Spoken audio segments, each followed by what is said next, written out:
My School Days by Nesbit. Not because my childhood was different from that of others, not because I have anything strange to relate, anything new to tell, are these words written. For the other reason, rather, that I was a child as other children, that my memories are their memories, as my hopes were their hopes, my dreams their dreams, my fears their fears. I open the book of memory to tear out some pages for you others. There is nothing here that is not in my most clear and vivid recollection. When I was a little child, I used to pray fervently, tearfully, that when I should be grown up, I might never forget what I thought and felt and suffered then. Let these pages speak for me, and bear witness that I have not forgotten. Part 1. Stuart Plaid. When I was small and teachable, my mother was compelled to much travel and change of scene by the illness of my elder sister, and, as she liked to have me more or less within reach, I changed schools as a place hunter changes his politics. The first school I went to was a Mrs. Arthur's at Brighton. I remember very little about the lessons because I was only 7 years old, but I remember, to my inmost fibre I remember the play. There was a yard behind the house, no garden, and there I used to play with another small child whose name I have forgotten, but I know that she wore a Stuart plaid frock, and that I detested her. On the first day of my arrival we were sent into the playground with our toys. Stuart Plaid, as I must call her, having no other name, had a battered doll and 3 scallop shells. I had a very complete little set of pewter tea things in a cardboard box. "Let's change for a bit," said Stuart Plaid. Mingled politeness and shyness compelled my acquiescence. She took my new tea things, and I disconsolately nursed the battered torso of her doll. But this grew very wearisome, and I, feeling that the claims of courtesy had been fully met, protested mildly. "Now then," said Stuart Plaid, looking up from the tea things, "don't be so selfish. Besides, they're horrid, stupid little tin things. I wouldn't give 2p for them." "But I don't want you to give 2p for them. I want them back." "Oh, no, you don't." "Yes, I do," said I, roused by her deprecation of my property. "And I'll have them too, so there." I advanced towards her, I am afraid with some half-formed determination of pulling her hair. "All right," she said, "you stand there and I'll put them in the box and give them to you." "Promise?" "Yes, if you don't move." She turned her back on me. It took her a very long time to put them in the box. I stood tingling with indignation and a growing desire to slap her face. Presently she turned. "You would have them back," she said, grinning unpleasantly, "and here they are." She put them into my hands.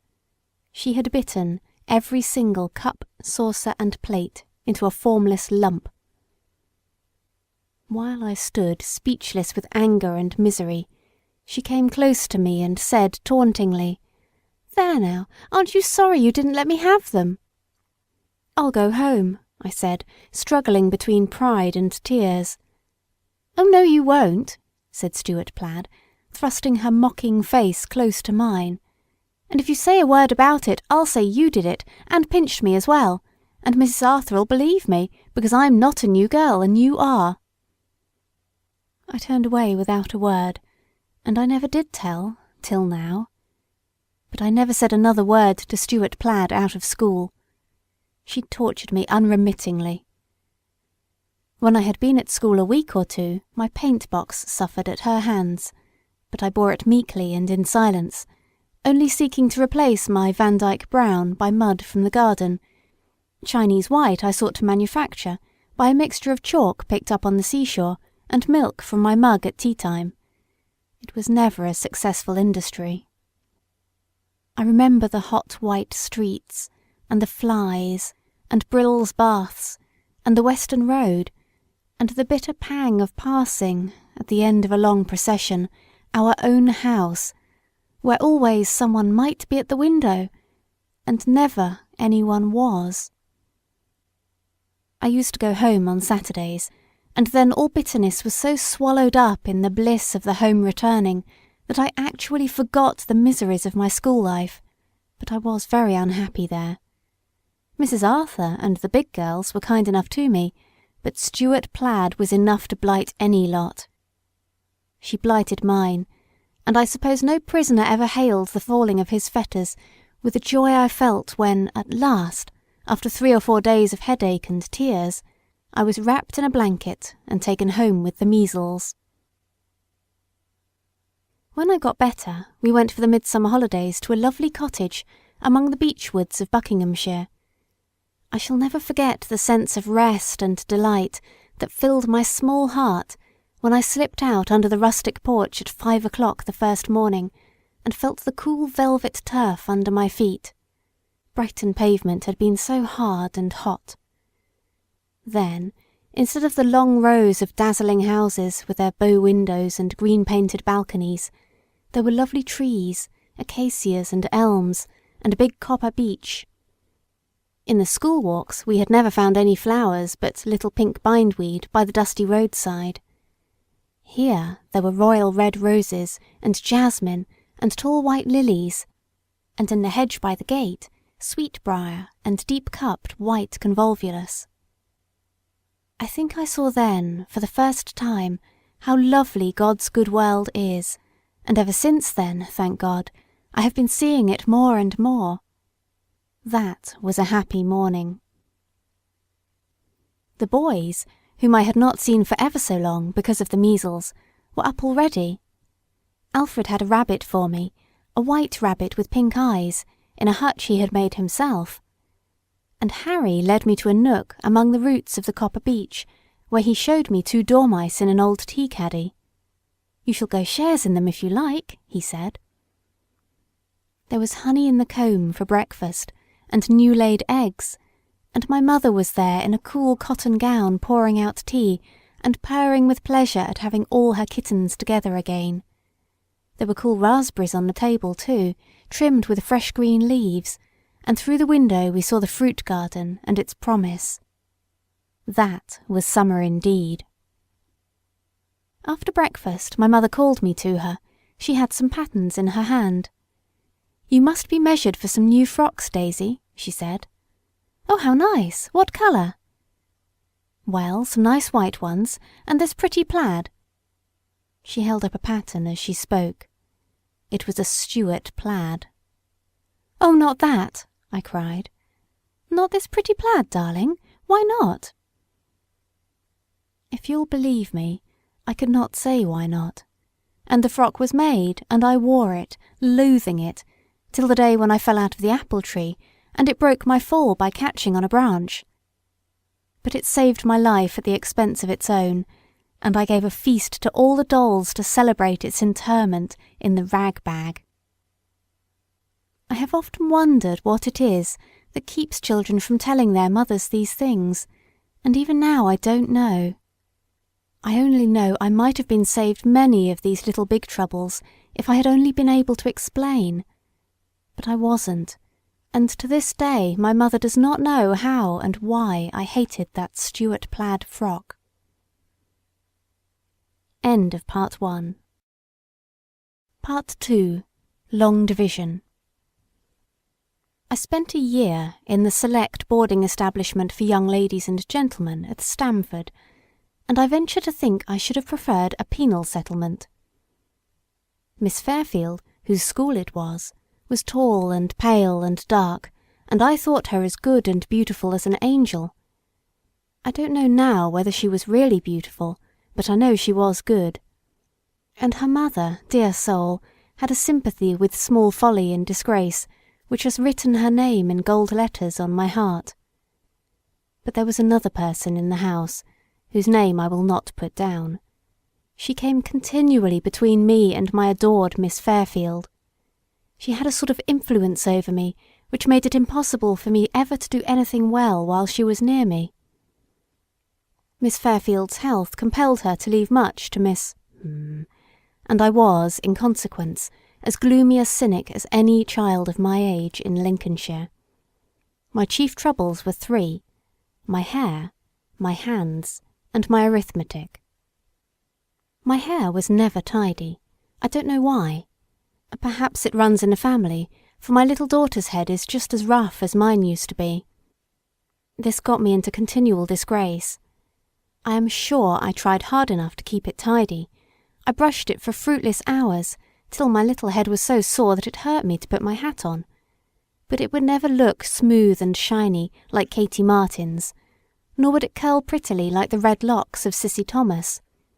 It was always a rough, impossible brown mop. I got into a terrible scrape for trying to soften it by an invention of my own. As we all know, Burghley House is by Stamford Town, and in Burghley Park we children took our daily constitutional. We played under the big oaks there, and were bored to extinction, not because we disliked the park, but because we went there every day at the same hour.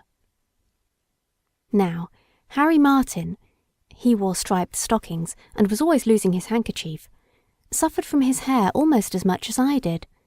So when I unfolded my plan to him one day in the park, he joyfully agreed to help me. We each gathered a pocketful of acorns, and when we went to wash our hands before dinner, we cut up some of the acorns into little bits, and put them into the doll's bath with some cold water and a little scent that Cissy Thomas gave us, out of a bottle she had bought for 2d at the fair at home. "This," I said, "will be acorn oil, scented acorn oil." "Will it?" said Harry, doubtfully. "Yes," I replied, adding confidently, "and there is nothing better for the hair." But we never had a chance of even seeing whether acorns and water would turn to oil, a miracle which I entirely believed in. The dinner bell rang, and I only had time hastily to conceal the doll's bath at the back of the cupboard where Miss kept her dresses. That was Saturday. Next day we found that Miss best dress, the blue silk with the Bismarck brown gimp, had slipped from its peg and fallen onto the doll's bath. The dress was ruined, and when Harry Martin and I owned up, as in honour bound, Miss Fairfield was away in London, we were deprived of dinner and had a long psalm to learn. I don't know whether punishment affects the hair, but I thought, next morning at prayers, that Harry's toe crop looked more like bay than ever. My hands were more compromising to me than anyone would have believed who had ever seen their size, for in the winter especially they were never clean. I can see now the little willow-patterned basin of hard, cold water, and smell the unpleasant little square of mottled soap with which I was expected to wash them. I don't know how the others managed, but for me the result was always the same: failure. And when I presented myself at breakfast, trying to hide my red and grubby little paws in my pinafore, Miss used to say, "Show your hands, Daisy. Yes, as I thought, not fit to sit down with young ladies and gentlemen. Breakfast in the schoolroom for Miss Daisy." Then Miss Daisy would shiveringly betake herself to the cold, bare schoolroom, where the fire had but just been kindled. I used to sit cowering over the damp sticks with my white mug. Mauve-spotted it was, I remember, and had a brown crack near the handle, on a chair beside me. Sometimes I used to pull a twig from the fire, harpoon my bread and butter with it, and hold it to the fire. The warm, pale, greasy result I called toast. All this happened when Miss Fairfield was laid up with bronchitis. It was at that time, too, that my battle with compound long division began. Now I was not, I think, a very dull child, and always had an indignant sense that I could do sums well enough if anyone would tell me what they meant. But no one did, and day after day the long division sums, hopelessly wrong, disfigured my slate, and were washed off with my tears. Day after day I was sent to bed, my dinner was knocked off, or my breakfast, or my tea. I should literally have starved, I do believe, but for dear Mrs. Fairfield. She kept my little body going with illicit cakes and plums and the like, and fed my starving little heart with surreptitious kisses and kind words. She would lie in wait for me as I passed down the hall, and in a whisper call me into the store closet. It had a mingled and delicious smell of pickles and tea and oranges and jam, and the one taper Mrs. Fairfield carried only lighted dimly the delightful mystery of its well-filled shelves. Mrs. Fairfield used to give me a great lump of cake or a broad slice of bread and jam, and lock me into the dark cupboard till it was eaten. I never taste blackcurrant jam now without a strong memory of the dark hole of happiness where I used to wait, my sticky fingers held well away from my pinafore, till Mrs. Fairfield's heavy step and jingling keys came to release me. Then she would sponge my hands and face and send me away clean, replete, and with a better heart for the eternal conflict with long division. I fancy that when Miss Fairfield came downstairs again, she changed the field of my arithmetical studies, for during the spring I seem to remember a blessed respite from my troubles. It is true that Miss was away, staying with friends. I was very popular at school that term, I remember, for I had learned to make dolls' bedsteads out of matchboxes during the holidays, and my eldest sister's Christmas present provided me with magnificent hangings for the same. Imagine a vivid green silk sash with brilliant butterflies embroidered all over it in coloured silk and gold thread. A long sash, too, from which one could well spare a few inches at a time for upholstery.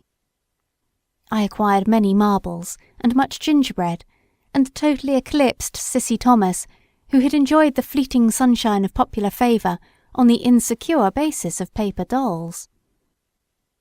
Over my memory of this term no long division cast its hateful shade, and the scolding my dear mother gave me when she saw my sash's fair proportions docked to a waistband and a hard knot, with two brief and irregular ends, was so gentle that I endured it with fortitude, and considered my 10 weeks of popularity cheaply bought.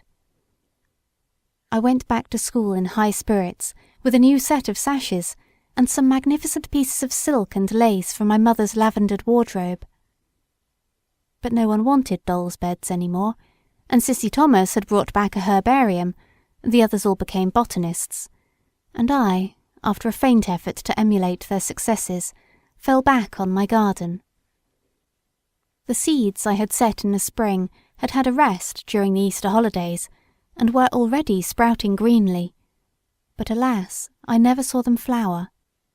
Long division set in again. Again, day after day, I sat lonely in the schoolroom, now like a furnace, and ate my dry bread and milk and water in the depths of disgrace, with the faux commencements and those revolting sums staring at me from my tear-blotted slate. Night after night I cried myself to sleep in my bed, whose coarse homespun sheets were hotter than blankets, because I could not get the answers right. Even Miss Fairfield, I fancied, began to look coldly on me, and the other children naturally did not care to associate with one so deficient in arithmetic. One evening, as I was sitting, as usual, sucking the smooth, dark slate pencil, and grieving over my troubles with the heartbroken misery of a child to whom the present grief looks eternal, I heard a carriage drive up to the door. Our schoolroom was at the back, and I was too much interested in a visitor, especially one who came at that hour, and in a carriage, to be able to bear the suspense of that silent schoolroom, so I cautiously opened its door and crept on hands and knees across the passage and looked down through the banisters. They were opening the door. It was a lady, and Mrs. Fairfield came out of the dining room to meet her. It was a lady in a black moire antique dress and paisley shawl of the then mode. It was a lady whose face I could not see, because her back was to the red sunset light. But at that moment she spoke, and the next I was clinging round the moue skirts, with my head buried in the paisley shawl. The world, all upside down, had suddenly righted itself. I, who had faced it alone, now looked out at it from the secure shelter of a moire screen, for my mother had come to see me. I did not cry myself to sleep that night, because my head lay on her arm. But even then I could not express how wretched I had been. Only when I heard that my mother was going to the south of France with my sisters, I clung about her neck and with such insistence implored her not to leave me, not to go without me, that I think I must have expressed my trouble without uttering it. For when, after 3 delicious days of drives and walks, in which I always had a loving hand to hold, my mother left Stamford, she took me, trembling with joy like a prisoner reprieved, with her. And I have never seen, or wished to see, Stamford again. End of Part 2. Part 3. South with the Swallows. With what delicious thrills of anticipation and excitement I packed my doll's clothes on the eve of our journey. I had a little tin trunk with a real padlock.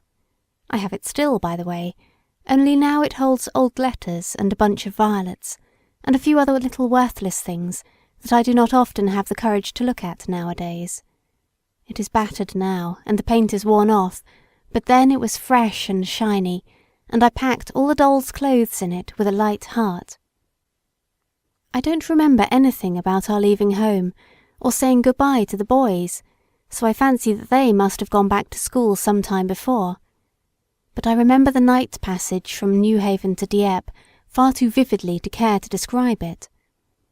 I was a very worn-out little girl indeed when we reached Rouen, and I lay for the first time in a little white French bed.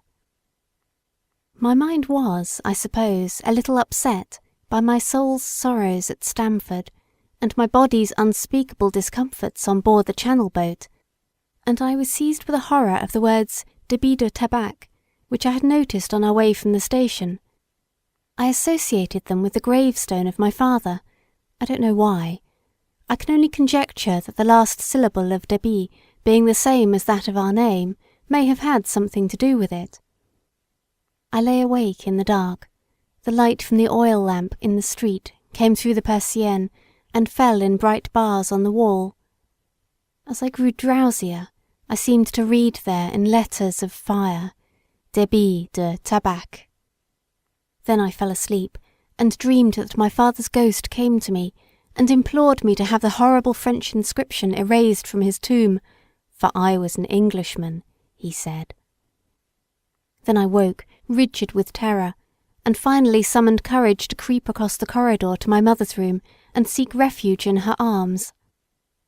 I am particular to mention this dream because it is the first remembrance I have of any terror of the dead or of the supernatural.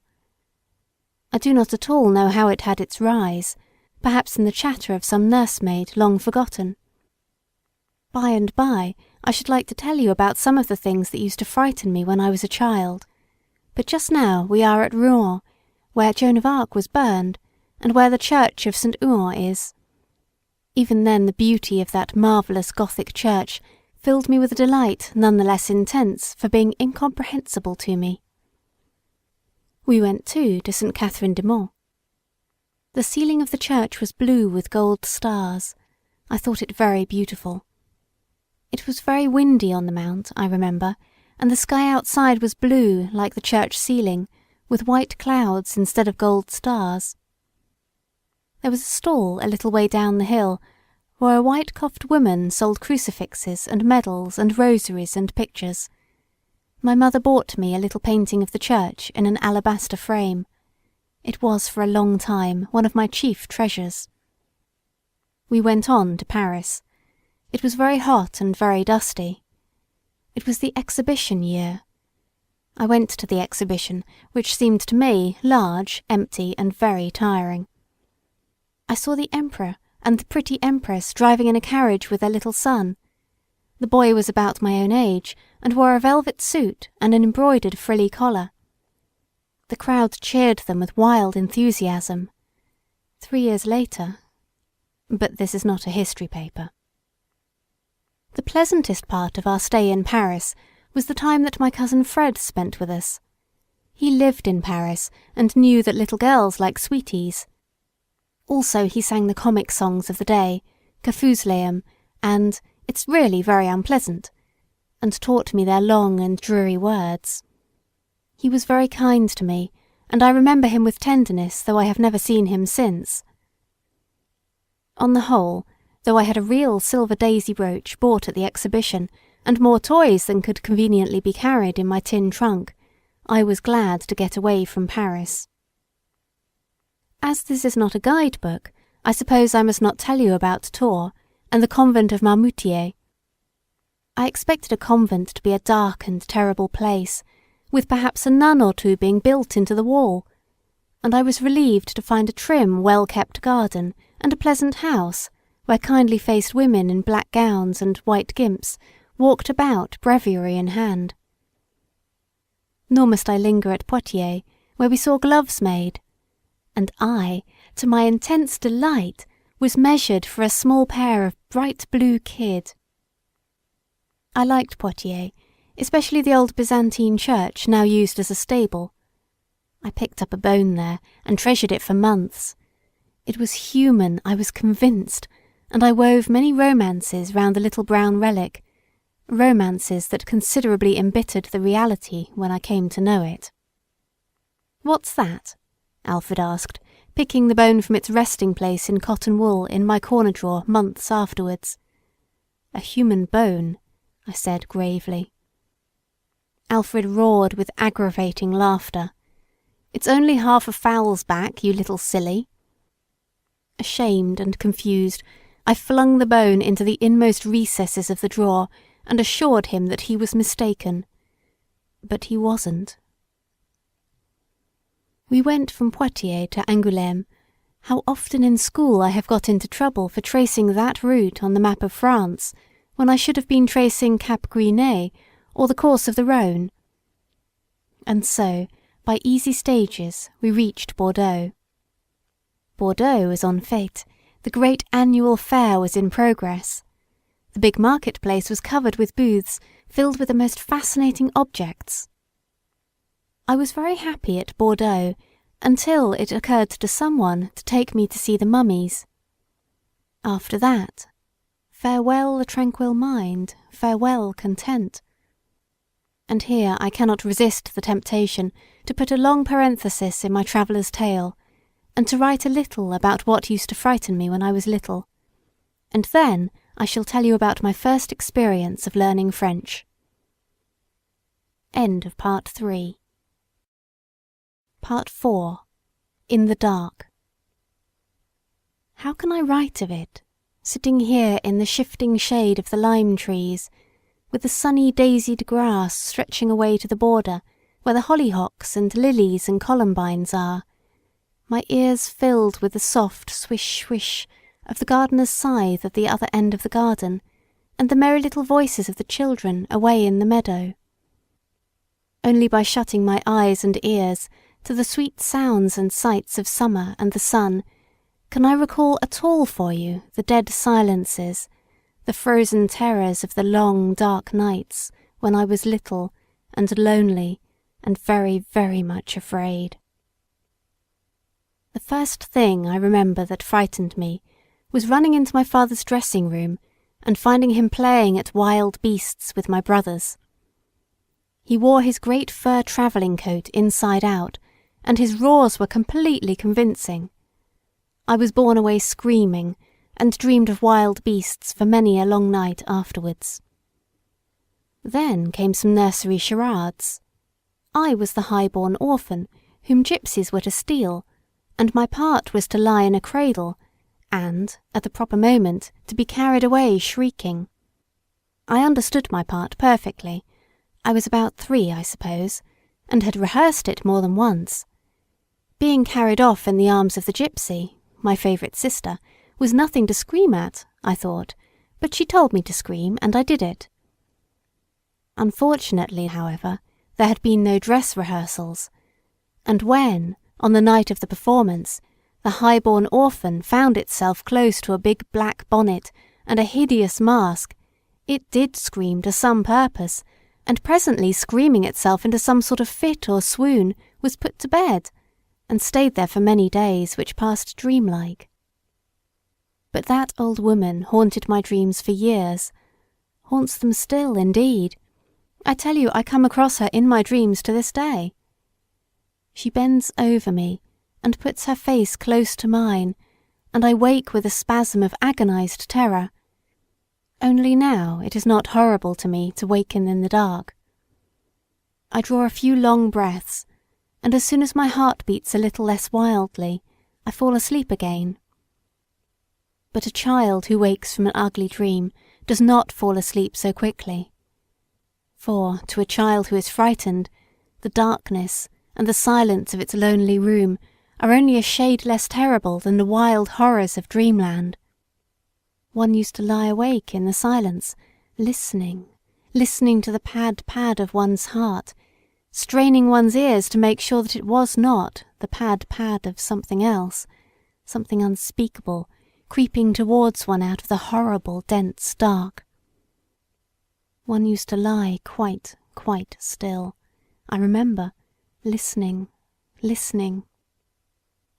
And when my nurse came to bed and tucked me up, she used to find my pillow wet and say to the under-nurse, "Weakness, you know, the precious poppet doesn't seem to get any stronger."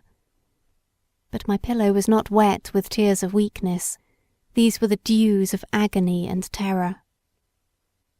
My nurse, how good she was to me, never went downstairs to supper after she found out my terrors, which she very quickly did. She used to sit in the day nursery with the door open a tiny crack, and that light was company, because I knew I had only to call out, and someone who loved me would come in and banish fear. But a light without human companionship was worse than darkness, especially a little light. Night lights, deepening the shadows with their horrid possibilities, are a mere refinement of cruelty, and some friends, who thought to do me a kindness by leaving the gas burning low, gave me one of the most awful nights I ever had. It was a strange house in Sutherland Gardens, a house with large rooms and heavy hangings, with massive wardrobes and deep ottoman boxes.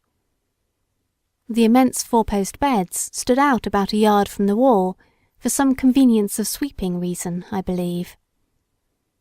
Consider the horror of having behind you, as you lay trembling in the chill linen of a strange bed, a dark space, no comforting solid wall that you could put your hand up to and touch, but a dark space from which, even now, in the black silence, something might be stealthily creeping, something which would presently lean over you in the dark, whose touch you would feel, not knowing whether it were the old woman in the mask or some new terror.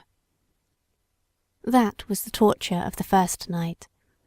The next, I begged that the gas might be left full on. It was, and I fell asleep in comparative security. But while I slept came some thrifty soul, and finding the gas burning to waste, turned it down. Not out, down. I awoke in a faint light, and presently sat up in bed to see where it came from. And this is what I saw. A corpse laid out under white draperies, and at its foot a skeleton with luminous skull and outstretched bony arm.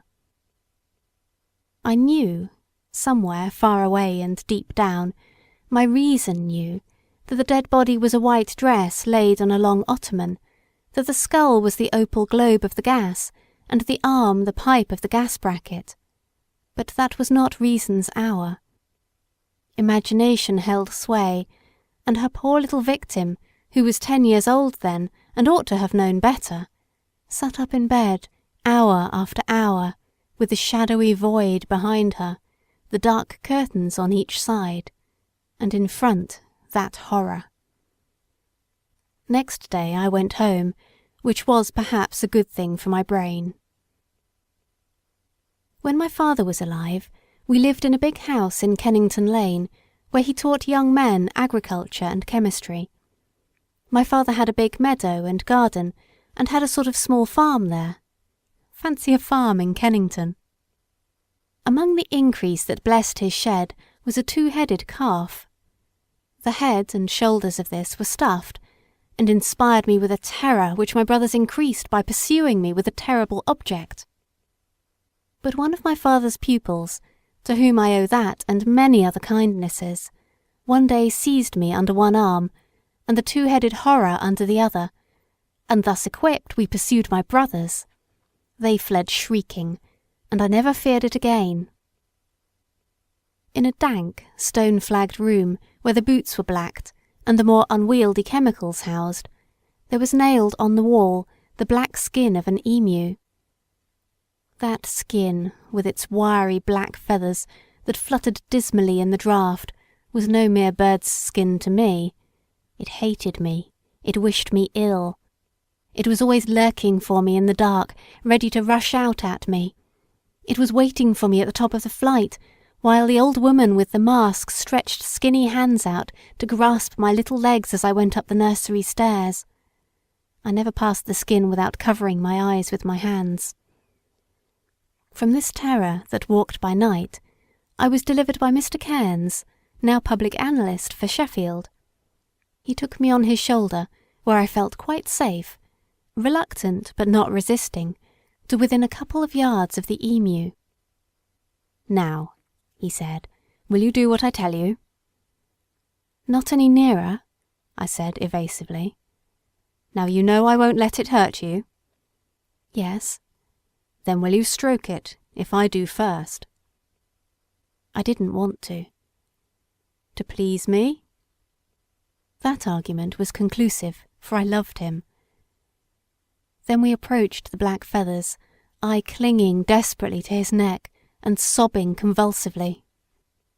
"No, no, no, not any nearer." But he was kind and wise and insisted.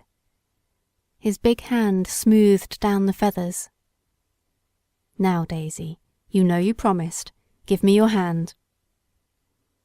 I shut my eyes tight and let him draw my hand down the dusty feathers.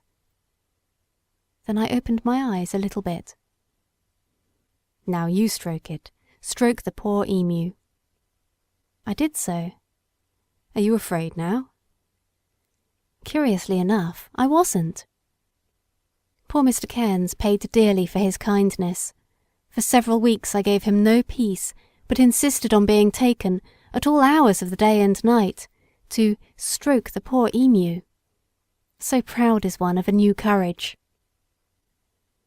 After we left Kennington, I seemed to have had a period of more ordinary terrors, of dreams from which to awaken was mere relief, not a horror scarcely less than that of the dream itself. I dreamed of cows and dogs, of falling houses and crumbling precipices. It was not till that night at Rouen that the old horror of the dark came back, deepened by superstitious dread. But all this time I have not told you about the mummies at Bordeaux, and now there is no room for them here. They must go into the next chapter. End of Part 4. Part 5. The Mummies at Bordeaux. It was because I was tired of churches and picture galleries, of fairs and markets, of the strange babble of foreign tongues and the thin English of the guidebook, that I begged so hard to be taken to see the mummies. To me, the name of a mummy was as a friend's name. As one Englishman travelling across a desert seeks to find another of whom he has heard in that far land, so I sought to meet these mummies who had cousins at home, in the British Museum, in dear, dear England. My fancy did not paint mummies for me, apart from plate-glass cases, camphor, boarded galleries, and kindly curators, and I longed to see them as I longed to see home, and to hear my own tongue spoken about me. I was consumed by a fever of impatience for the 3 days which had to go by before the coming of the day on which the treasures might be visited. My sisters, who were to lead me to these delights, believed too that the mummies would be chiefly interesting on account of their association with Bloomsbury. Well, we went. I in my best blue silk frock, which I insisted on wearing to honour the occasion, holding the hand of my sister and positively skipping with delicious anticipation. There was some delay about Keys, during which my excitement was scarcely to be restrained. Then we went through an arched doorway and along a flagged passage, the old man who guided us explaining volubly in French as we went. What does he say? He says they are natural mummies. What does that mean? They are not embalmed by man like the Egyptian ones, but simply by the peculiar earth of the churchyard where they were buried. The words did not touch my conception of the glass cases and their good-natured guardian. The passage began to slope downward. A chill air breathed on our faces, bringing with it a damp, earthy smell. Then we came to some narrow stone steps. Our guide spoke again. What does he say? We are to be careful. The steps are slippery and mouldy. I think even then my expectation still was of a long, clean gallery filled with the white light of a London noon, shed through high skylights on Egyptian treasures. But the stairs were dark, and I held my sister's hand tightly. Down we went, down, down. What does he say? We are under the church now. These are the vaults. We went along another passage, the damp, mouldy smell increasing, and the clasp of my sister's hand grew closer and closer.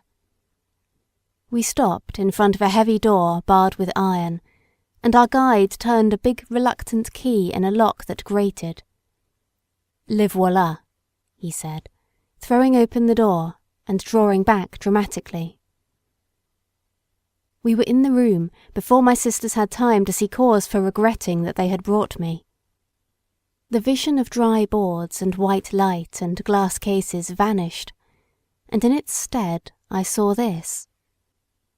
A small vault, as my memory serves me, about 15 feet square, with an arched roof, from the centre of which hung a lamp that burned with a faint blue light and made the guide's candle look red and lurid. The floor was flagged like the passages, and was as damp and chill. Round 3 sides of the room ran a railing, and behind it, standing against the wall with a ghastly look of life in death, were about 200 skeletons. Not white clean skeletons hung on wires, like the one you see at the doctor's, but skeletons with the flesh hardened on their bones, with their long dry hair hanging each side of their brown faces, where the skin in drying had drawn itself back from their gleaming teeth and empty eye sockets. Skeletons draped in mouldering shreds of shrouds and grave clothes, their lean fingers still clothed with dry skin seemed to reach out towards me. There they stood, men, women, and children, knee-deep in loose bones collected from the other vaults of the church and heaped round them. On the wall, near the door, I saw the dried body of a little child hung up by its hair. I don't think I screamed, or cried, or even said a word. I think I was paralysed with horror, but I remember presently going back up those stairs, holding tightly to that kindly hand, and not daring to turn my head, lest one of those charnel house faces should peep out at me from some niche in the damp wall. It must have been late afternoon, and in the hurry of dressing for the table d'hôte, my stupor of fright must have passed unnoticed, for the next thing I remember is being alone in a large room, waiting as usual for my supper to be sent up. For my mother did not approve of late dinners for little people, and I was accustomed to have bread and milk alone, while she and my sisters dined. It was a large room, and very imperfectly lighted by the 2 wax candles in silver candlesticks. There were 2 windows and a curtained alcove, where the beds were. Suddenly my blood ran cold. What was behind that curtain? Beds. Yes, whispered something that was I, and yet not I. But suppose there are no beds there now. Only mummies, mummies, mummies. A sudden noise. I screamed with terror. It was only the door opening to let the waiter in. He was a young waiter, hardly more than a boy, and had always smiled kindly at me when we met, though hitherto our intercourse had not gone farther. Now I rushed to him and flung my arms round him, to his immense amazement and the near ruin of my bread and milk. He spoke no English, and I no French, but somehow he managed to understand that I was afraid, and afraid of that curtained alcove. He set down the bread and milk, and he took me in his arms, and together we fetched more candles, and then he drew back the awful curtain, and showed me the beds lying white and quiet. If I could have spoken French, I should have said, "Yes, but how do I know it was all like that just now, before you drew the curtain back?" As it was, I said nothing, only clung to his neck. I hope he did not get into any trouble that night for neglected duties, for he did not attempt to leave me until my mother came back. He sat down with me on his knee, and petted me and sang to me under his breath, and fed me with the bread and milk, when, by and by, I grew calm enough to take it. All good things be with him wherever he is. I like best to think of him in a little hotel of his own, a quiet little country inn standing back from a straight road bordered with apple trees and poplars. There are wooden benches outside the door, and within a whitewashed kitchen where a plump, rosy-faced woman is busy with many cares, never busy enough, however, to pass the master of the house without a loving word or a loving look. I like to believe that now he has little children of his own, who hold out their arms when he opens the door, and who climb upon his knees clamouring for those same songs which he sang, out of the kindness of his boyish heart, to the little frightened English child such a long, long time ago. The mummies of Bordeaux were the crowning horror of my childish life. It is to them, I think, more than to any other thing, that I owe nights and nights of anguish and horror, long years of bitterest fear and dread. All the other fears could have been effaced, but the shock of that sight branded it on my brain, and I never forgot it. For many years I could not bring myself to go about any house in the dark, and long after I was a grown woman I was tortured, in the dark watches, by imagination and memory, who rose strong and united, overpowering my will and my reason as utterly as in my baby days.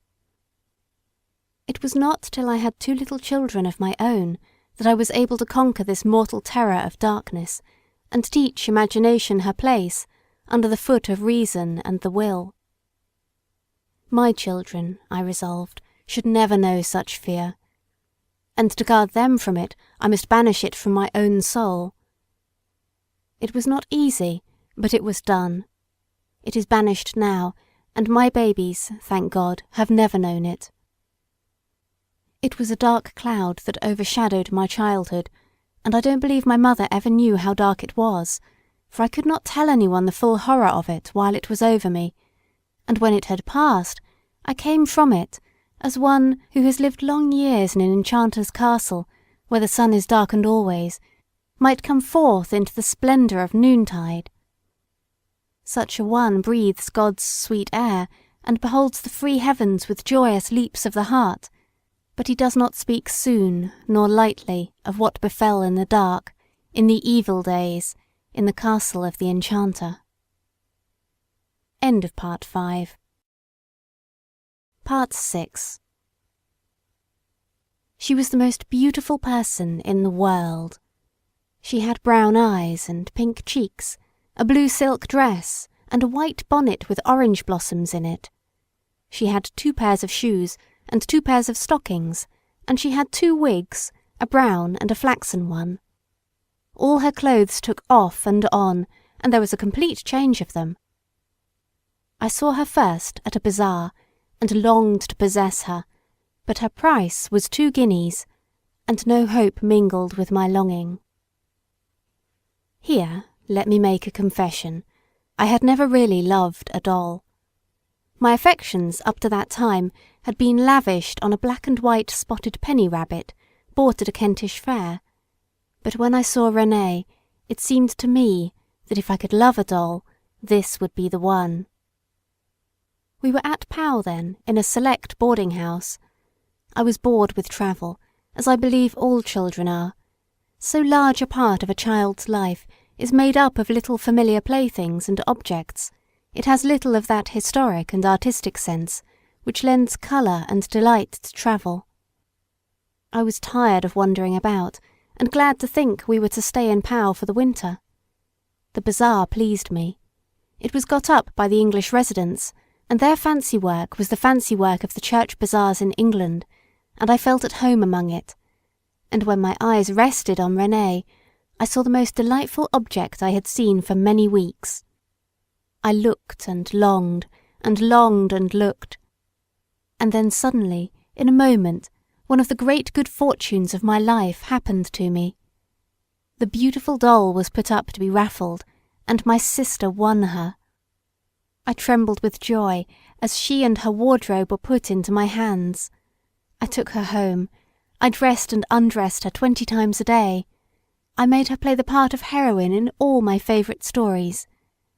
I told her fairy tales and took her to bed with me at night for company. But I never loved her. I have never been able to love a doll in my life.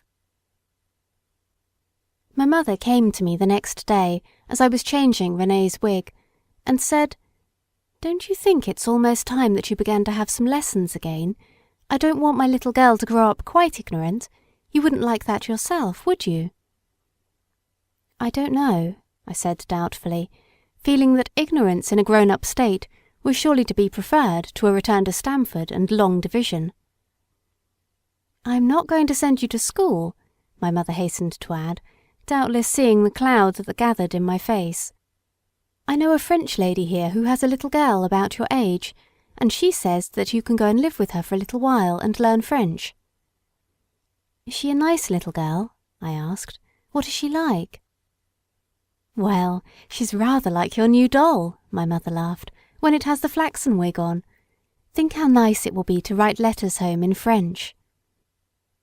I knew Miss could not write letters in French, and the prospect of crushing her with my new literary attainment filled my wicked little heart.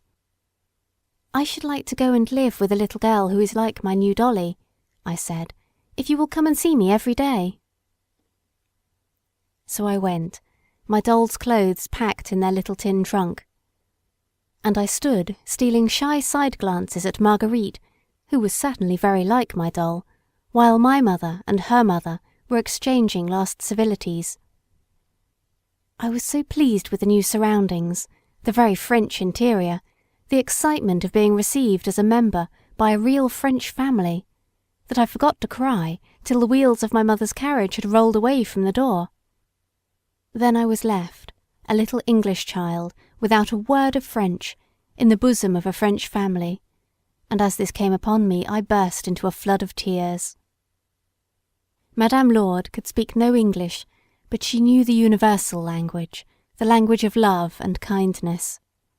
She drew me to her ample lap, wiped my eyes, smiled at me, and chattered volubly in her own tongue, words whose sense was dead to me, but whose tone breathed of tenderness and sympathy.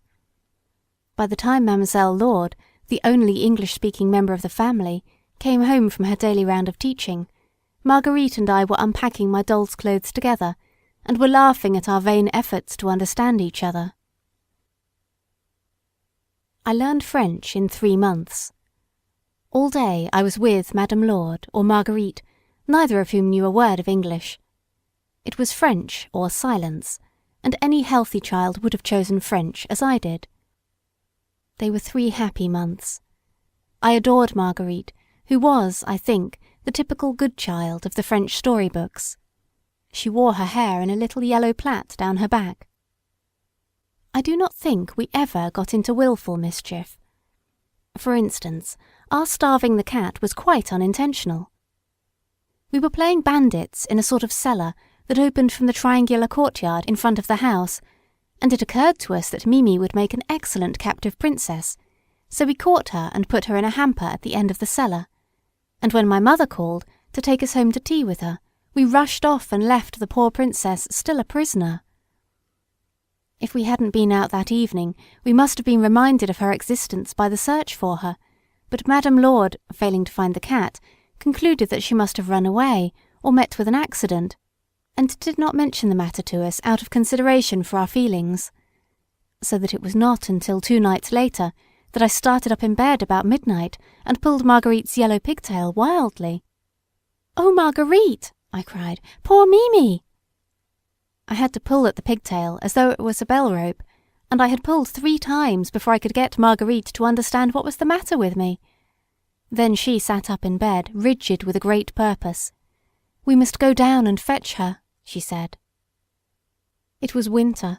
The snow was on the ground. Marguerite thoughtfully put on her shoes and her dressing gown, but I, with some vague recollection of barefooted pilgrims, and some wild desire to make expiation for my crime, went down barefooted in my nightgown.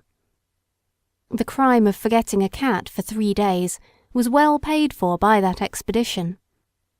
We crept through the house like little shivering mice, across the courtyard thinly sprinkled with snow, and into that awful black yawning cellar where nameless horrors lurked behind each bit of shapeless lumber, ready to leap out upon us as we passed. Marguerite did not share my terrors. She only remarked that it was very cold and that we must make haste. We opened the hamper, fully expecting to find the captive dead, and my heart gave a leap of delight when, as we raised the lid, the large white Mimi crept out and began to rub herself against us with joyous purrings. I remember so well the feeling of her soft, warm fur against my cold little legs. I caught the cat in my arms, and as I turned to go back to the house, my half-frozen foot struck against something on the floor. It felt silky. I picked it up. It was Renée. She had also been a captive princess in our game of bandits. She also had been shut up here all this time, and I had never missed her. We took the cat and the doll back to bed with us and tried to get warm again. Marguerite was soon asleep, but I lay awake for a long time, kissing and crying over the ill-used cat. I didn't get up again for a fortnight. My barefooted pilgrimage cost me a frightful cold and the loss of several children's parties to which we had been invited. Marguerite, throughout my illness, behaved like an angel. I only remember one occasion on which I quarrelled with her. It was on the subject of dress. We were going to a children's party, and my best blue silk was put out for me to wear. "I wish you wouldn't wear that," said Marguerite hesitatingly. "It makes my grey cashmere look so old." Now I had nothing else to wear but a brown frock which I hated. "Never mind," I said hypocritically. "It's better to be good than smart. Everybody says so." And I put on my blue silk. When I was dressed, I pranced off to the kitchen to show my finery to the cook, and under her admiring eyes executed my best curtsy. It began, of course, by drawing the right foot back. It ended in a tub of clothes and water that was standing just behind me. I floundered out somehow, and my first thought was how funny I must have looked, and in another moment I should have burst out laughing. But as I scrambled out, I saw Marguerite in the doorway smiling triumphantly, and heard her thin little voice say, "The blue silk can't mock the poor grey cashmere now." An impulse of blind fury came upon me. I caught Marguerite by her little shoulders, and before the cook could interfere, I had ducked her head first into the tub of linen. Madame Lourdes behaved beautifully. She appeared on the scene at this moment, and, impartial as ever, she slapped us both. But when she heard from the cook the rights of the story, my sentence was bed. "But Marguerite," said her mother, "has been punished enough for an unkind word."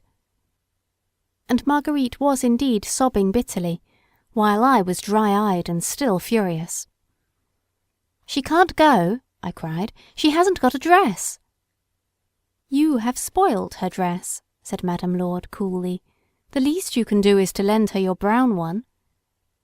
And that excellent woman actually had the courage to send her own daughter to a party in my dress, an exquisite punishment to us both. Marguerite came to my bedside that night. She had taken off the brown dress and wore her little flannel dressing gown. "You're not cross now, are you?" she said. "I did beg Mother to let you come, and I've not enjoyed myself a bit, and I've brought you this from the party." It was a beautiful little model of a coffee mill made in sugar. My resentment could not withstand this peace offering. I never quarrelled with Marguerite again, and when my mother sent for me to join her at Bagnères, I wept as bitterly at leaving Madame Lourdes as I had done at being left with her. "Cheer up, my darling, my cabbage," said the dear woman, as the tears stood in her own little grey eyes. "I have an instinct, a presentiment, which tells me we shall meet again." But we never have. End of Part 6. Part 7. Disillusion. I was sent with a servant from Pau to Bagnères. She soon dried my tears by reminding me of the hideous blue and white knitted cuffs, which my hot and rebellious fingers had for weeks been busy in knitting for my mother, and which I should now be able to present personally. They were of a size suitable to the wrist of a man of about 8 feet, and the irregularities at the edge, where I had forgotten to slip the stitch, were concealed by stiff little ruchings of blue satin ribbon. I thought of them with unspeakable pride. We reached Bagnères after dark, and my passion of joy at seeing my mother again was heightened by the knowledge that I had so rich a gift to bestow upon her.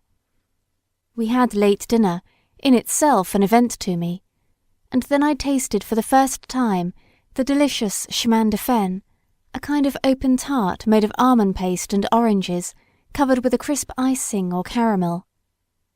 I have never tasted this anywhere else, and though I have tried again and again to reproduce it in my own kitchen, I have never obtained even a measure of success. Even to this delicacy, the thought of those blue and white cuffs added flavour.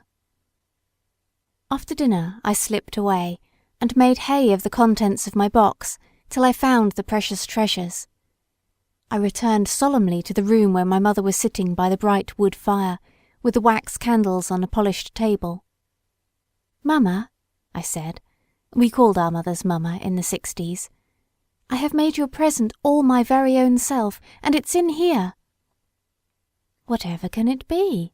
said my mother, affecting an earnest interest. She undid the paper slowly. "Oh, what beautiful cuffs! Thank you, dear. And did you make them all your very own self?"